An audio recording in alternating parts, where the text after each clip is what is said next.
আসসালামু আলাইকুম প্রিয় দর্শক, মোহাম্মদ আখতারুজ্জামান বলছি।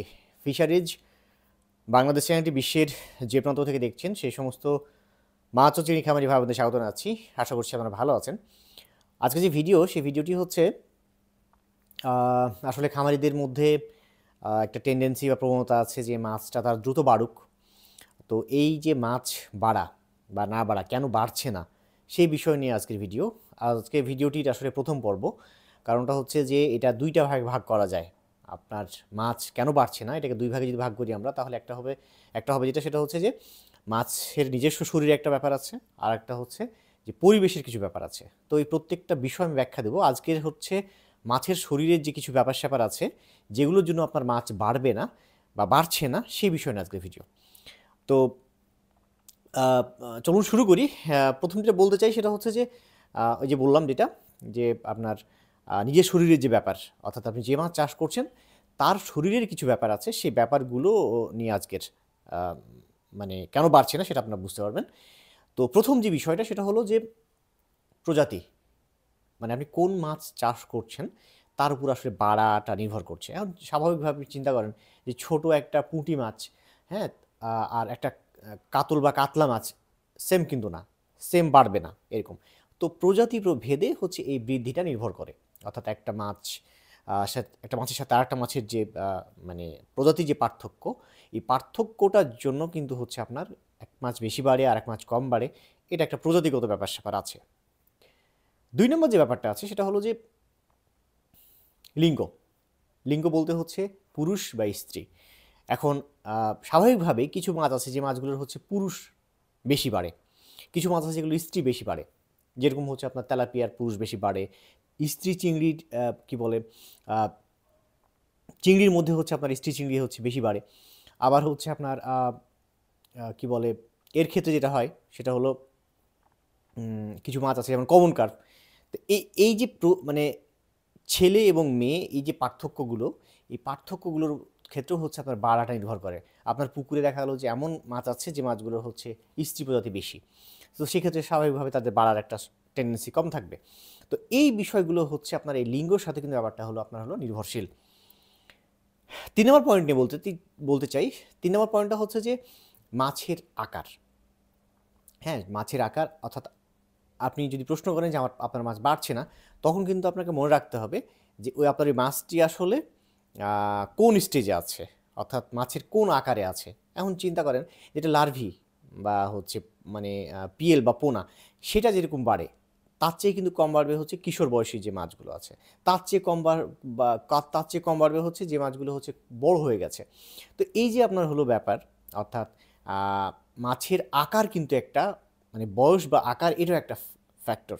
যেমন হলো আপনার উম, ধরে নেওয়া হয় এরকম একটা রাফ একটা ক্যালকুলেশন বলা হচ্ছে যে 1 কেজির বেশি যে মাছগুলো আছে সাধারণত 1 কেজি, যাদের মোটামুটি 1 কেজির উপরে ওজন হয়ে গেছে, এই মাছগুলো হচ্ছে প্রতিদিন 1%-এরও কম বাড়ে। ঠিক আছে? তো আপনি তখন কিন্তু তার কাছ থেকে ওই যে লার্ভাবস্থায় বা পোনা অবস্থায় যতটা বেড়েছিল ততটা কিন্তু বাড়া আপনি আশা করতে পারেন না। তো এই জন্য বলা হচ্ছে যে মাছের আকারও একটা কিন্তু বড় গুরুত্বপূর্ণ ব্যাপার হিসেবে কিন্তু এখানে বা ওজনটাও কিন্তু একটা গুরুত্বপূর্ণ ব্যাপার হিসেবে মানে দাঁড় করানো যেতে পারে। অর্থাৎ কোন স্টেজে আছে, লার্ভা অবস্থায় আছে, পোনা অবস্থায় আছে, না হচ্ছে বড় হয়ে গেছে, প্রত্যেকটার উপর নির্ভর করছে। এরপরে আরেকটা ফ্যাক্টর, এই বিষয়টা হচ্ছে অনেকেই হতে অনেক খামারি ভাই হয়তো এই বিষয়টা খেয়াল করেন না বা বুঝতে পারেন না, সেটা হচ্ছে গোনাডের পরিপক্কতা। গোনাডের পরিপক্কতা বলতে যৌন, তাদের যে প্রজনন তন্ত্র আছে, এই প্রজনন তন্ত্র যখন মানে পরিপক্ক হয়, সেই সময়টা যতদিন পরিপক্ক হতে সময় লাগে, এই সময়টা কিন্তু মাছ বাড়ে না। তখন ওই পরিপক্তন্ত্রর মানে সরি মানে পরিপক্ক হওয়ার জন্য যে প্রজনন তন্ত্র আছে, সেই প্রজনন তন্ত্রের হচ্ছে বাড়াটার সময় কিন্তু আর দেহের বৃদ্ধি ঘটে না। অর্থাৎ গোনাডের পরিপক্কতার সাথে কিন্তু আপনার মাছের বৃদ্ধির একটা সম্পর্ক আছে। এরপরে যে পয়েন্টটা সেটা হচ্ছে কৌলিতাত্ত্বিক বা জিনতাত্ত্বিক বিষয়। জিনতাত্ত্বিক বিষয় বলতে মনে রাখবেন, দেখবেন যে কিছু কিছু মানুষের ক্ষেত্রে খুব মোটা, কিছু মানুষ খুব পাতলা। এটা কিন্তু দেখবেন যে জিনগত। তার বাবা মা যদি হচ্ছে দেখা গেলো যে আপনার কি বলে মোটা থাকে, তাহলে তার বাচ্চাও মোটামুটি সাধারণত মোটা হওয়ার চান্স থাকে। তো এই যে আপনার হচ্ছে জিনতাত্ত্বিক একটা ব্যাপার থাকে, বংশধরগত ব্যাপার থাকে, অর্থাৎ তার আগের যে বংশধর ছিল সে যদি ওরকম হচ্ছে হৃষ্টপুষ্ট মোটা না হয়ে থাকে, তাহলে কিন্তু আপনার এই বর্তমান যে পোনাটা, যে মাছ, সেটাও কিন্তু আপনার বৃদ্ধি নাও পেতে পারে, অর্থাৎ জিনতাত্ত্বিক একটা বৈশিষ্ট্য আছে, অর্থাৎ বলা হচ্ছে যে বাবা মার যে জিনগত বৈশিষ্ট্য সেটা কিন্তু সন্তান মানে ধারণ করে। তো সেই ক্ষেত্রে কিন্তু এই মাছের ক্ষেত্রে একই ঘটনা কিন্তু ঘটে। এরপরে যে পয়েন্ট সেটা হচ্ছে আন্তঃপ্রজনন। আন্তঃপ্রজনন শব্দটা, ইনব্রিডিং, এই বিষয়টা হচ্ছে আপনারা অনেকেই জানেন বা অনেকেই জানেন না। সেটা হচ্ছে যে নিকট আত্মীয়দের মধ্যে এটা হ্যাচারিতে খুব বেশি মাত্রায় হয়। যে আপনি ভালো হ্যাচারি পোনা নিচ্ছেন না, সেই ক্ষেত্রে কিন্তু আপনার মাছ বাড়বে না।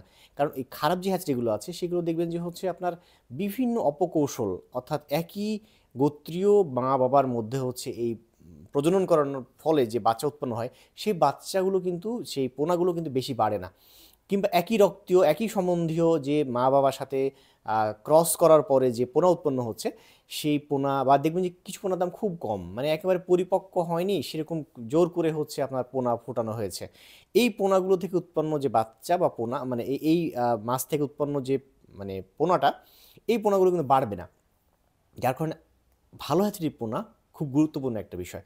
যে আপনার হ্যাচারি যদি ভালো না হয় এবং হ্যাচারির মানে সঠিক নিয়মকানুন না মেনে যদি হচ্ছে পোনা উৎপন্ন করা না হয়, তাহলে কিন্তু আপনার মাছ বাড়ার সম্ভাবনাটা কম।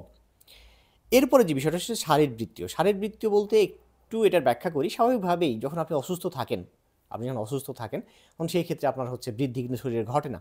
তো এখন যদি আমরা এটা একটু ব্যাখ্যা দিই, এটার ব্যাখ্যা কীভাবে দেওয়া যেতে পারে, যে মাছ যদি রোগাক্রান্ত হয়, আপনার পুকুরে মাছ রোগাক্রান্ত, অথবা আরেকটা জিনিস আমরা খুব কম মানে গুরুত্ব দিচ্ছি বা দেই আসলে, সেটা হচ্ছে কি, সেটা হলো যে পরজীবী।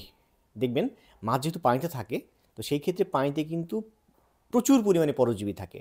সেটা যে কোনো ধরনের পরজীবী হতে পারে, সেটা আন্তঃপরজীবী, বহিঃপরজীবী, যে কোনো পরজীবী, অর্থাৎ মাছের পেটও পরজীবী থাকতে পারে, আবার তার গায়েও উকুন থেকে শুরু করে যে কোনো ধরনের কিছু লেগে থাকতে পারে।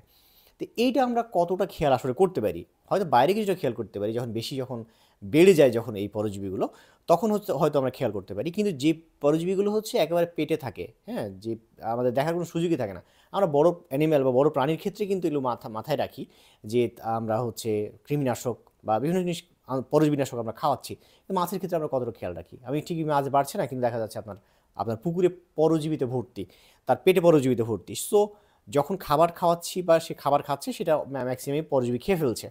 তো এইটা হলে যেটা হচ্ছে আপনার স্বাভাবিকভাবে হচ্ছে মাছ বাড়বে না। সো শারীরবৃত্তীয় ব্যাপার, অর্থাৎ রোগ বা পরজীবী যে কোনো কিছু আক্রমণ হলে কিন্তু, সংক্রমণ হলে কিন্তু স্বাভাবিকভাবেই তার বৃদ্ধিটা হয় না। এরপরে যেটা হচ্ছে সেটা হলো যে এমনভাবে আপনি চাষ করলেন যে ছোট বড় একসাথে মাছ চাষ করছেন, ছোট মাছের সাথে বড় মাছ চাষ করছেন, এই ক্ষেত্রে কিন্তু মাছ বাড়বে না। ছোটোগুলো মানে মানে বড় হবে না বড়োর মতো, কারণটা হচ্ছে যে বড়রা সেই খাবারে ভাগ বসায়, দ্রুত খেয়ে ফেলে, তাকে ছোটোগুলোকে খেতে দেয় না। সো পরিবেশগত একটা আরেকটা মানে কি বলবো, শরীরের যে আরেকটা বিষয়, সেটা হলো এরকম যে আপনার ছোট বড় এই মাছগুলো হচ্ছে কিন্তু আলাদা, অর্থাৎ একই সাইজের মাছ চাষ করতে হবে। অর্থাৎ আপনার মাছ যদি হচ্ছে বিভিন্ন সাইজের হয়, তাহলে কিন্তু আপনার হচ্ছে মাছের সেখান থেকে কাঙ্ক্ষিত বৃদ্ধি আপনি পাবেন না। তো এই মোটামুটি আজকের ভিডিও, যে নিচের মানে কি বলবো হলো, নিজের শরীরের যে ফ্যাক্টরগুলো, মাছের যে শরীরের যে ফ্যাক্টরগুলো, সেগুলো নিয়ে আমি কথা বললাম। এরপরের ভিডিওতে আমি চেষ্টা করবো আপনাদেরকে হচ্ছে পরিবেশগত যে ফ্যাক্টরগুলো আসলে মাছকে বাড়তে দেয় না, সেই বিষয় নিয়ে নেক্সট ভিডিও আমি করার চেষ্টা করব। আশা করছি ভিডিওটি আপনাদের কাজে লাগবে।